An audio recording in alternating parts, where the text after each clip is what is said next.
बहुत बहुत धन्यवाद। आज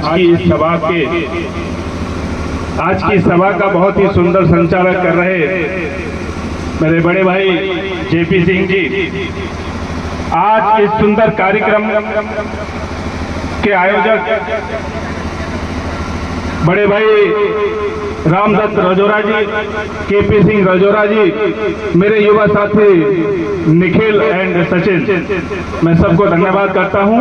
और आज इस सभा की अध्यक्षता कर रहे मेरे गुरु आदरणीय श्री डॉक्टर सरजीत सिंह जी, मैं उनको भी धन्यवाद करता हूं कि इस उम्र में स्वास्थ्य भी ठीक नहीं रहता, उसके बाद भी एक लंबा समय और अपना जो अनुभव है उसको हम लोगों के बीच में साझा करने के लिए आए हैं। मैं चाहता हूं सभी लोग ताली बजा करके उनका भी एक बार स्वागत करें।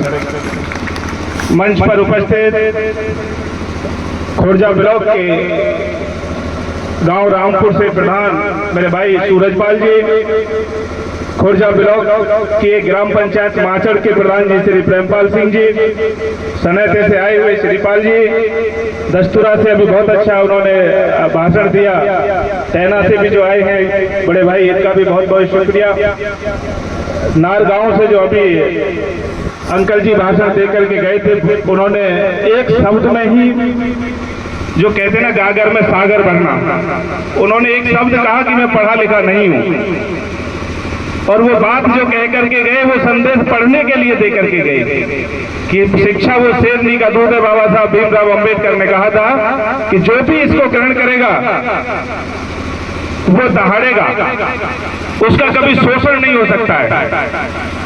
तो उनका भी मैं धन्यवाद करता हूं। और आज बाबा साहब भीमराव अंबेडकर की इस जयंती के अवसर पर नार गांव की इस भूमि को भी मैं नमन करता हूं कि एक अच्छी शुरुआत आज इस गांव के माध्यम से हो रही है, इस समाज के माध्यम से हो रही है। मैं पूरे खटीक समाज जागृति मिशन का भी धन्यवाद करता हूं, और जो नार गांव से आसपास के गांव से जो लोग आए हुए हैं, भाई से भी कुछ साथी यहाँ बैठे हैं, मैं सभी को धन्यवाद करता हूं। मेरे से पूर्व में कई सारे वक्ताओं ने बहुत अच्छी अच्छी बातें कही बाबा साहब भीमराव अंबेडकर की जीवनी को लेकर के, उनके संघर्षों को लेकर के, उनके काम को लेकर के, सब लोगों ने बहुत सारी बातें कही हैं। मैं 2-3 बातें केवल आपसे करने के लिए आया हूं। पहली बात मैं आपसे करना चाहता हूं, बाबा साहब भीमराव अंबेडकर जी का जो जीवन रहा वो बहुत ही संघर्ष में रहा, और उस संघर्ष के दौर में बैरिस्टर वो थे, और देश के अंदर में, भारत के अंदर में सबसे ज्यादा पढ़े लिखे व्यक्ति के रूप में उनको देखा गया। विपरीत परिस्थिति के बावजूद भी उन्होंने इतना ज्ञान अर्जित किया कि जो भी भाई साहब बता रहे थे कि उस समय की मजबूरी बनी, रजौरा साहब जो बता रहे थे कि भारत के पास में ऐसा व्यक्तित्व नहीं था कोई देश के अंदर में जो पूरे देश को चला सके, पूरे देश के अंदर में कानून व्यवस्था को स्थापित कर सके। उस दौर में इतनी शिक्षा हासिल करना और ये कहना कि ये मेरा अधिकार है, मुझे आप दे नहीं रहे हो, क्योंकि उनको मिलता नहीं, जो उस समय की स्थिति थी। उनके ज्ञान के शौर्य ने उनकी उपस्थिति, उनकी जिम्मेदारी तय की भारत सरकार के अंदर में कि उनको कानून मंत्री के रूप में दर्जा मिला, और न केवल कानून मंत्री के रूप में दर्जा मिला, विश्व का सबसे बड़ा संविधान देने वाले बाबा साहब भीमराव अंबेडकर के रूप में पूरे विश्व के अंदर में अपने शौर्य का आज वो परिचय देने का काम कर रहे हैं। तो मैं युवा साथियों से 2-3 अपील करना चाहता हूं। हम लोगों को बाबा साहब भीमराव अंबेडकर के बताए हुए रास्ते पर चलना चाहिए, और वो रास्ता क्या है? सबसे पहला रास्ता है, यहाँ कुछ माताएं बैठी हैं, बुजुर्ग बैठे हुए हैं।